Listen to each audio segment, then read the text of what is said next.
The Democratic People's Republic of Korea yesterday accused the United States of misleading world opinion by saying the DPRK's commitment to denuclearization on the Korean peninsula was the outcome of international pressure. The Korean Central News Agency quoted DPRK Ministry of Foreign Affairs spokesman as saying the U.S. is deliberately provoking the DPRK despite the improvement of the situation on the Korean peninsula.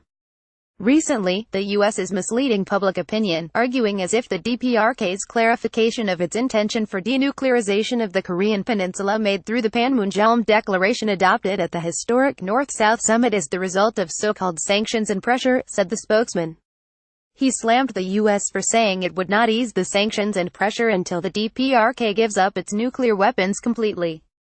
The U.S. is also moving to aggravate the situation on the Korean peninsula by deploying strategic assets on the peninsula and increasing its attempt of taking up the human rights issue against the DPRK, said the spokesman.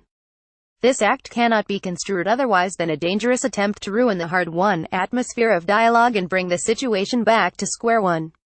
The spokesman warned that if Washington miscalculates the peace-loving intention of the DPRK as a sign of weakness and continues to pursue its pressure and military threats against the latter, it would be counter-effective to addressing the nuclear issue on the peninsula.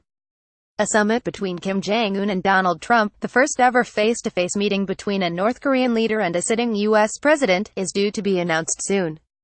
Their meeting comes after a historic summit between Kim and South Korean President Moon Jae-in on April 27.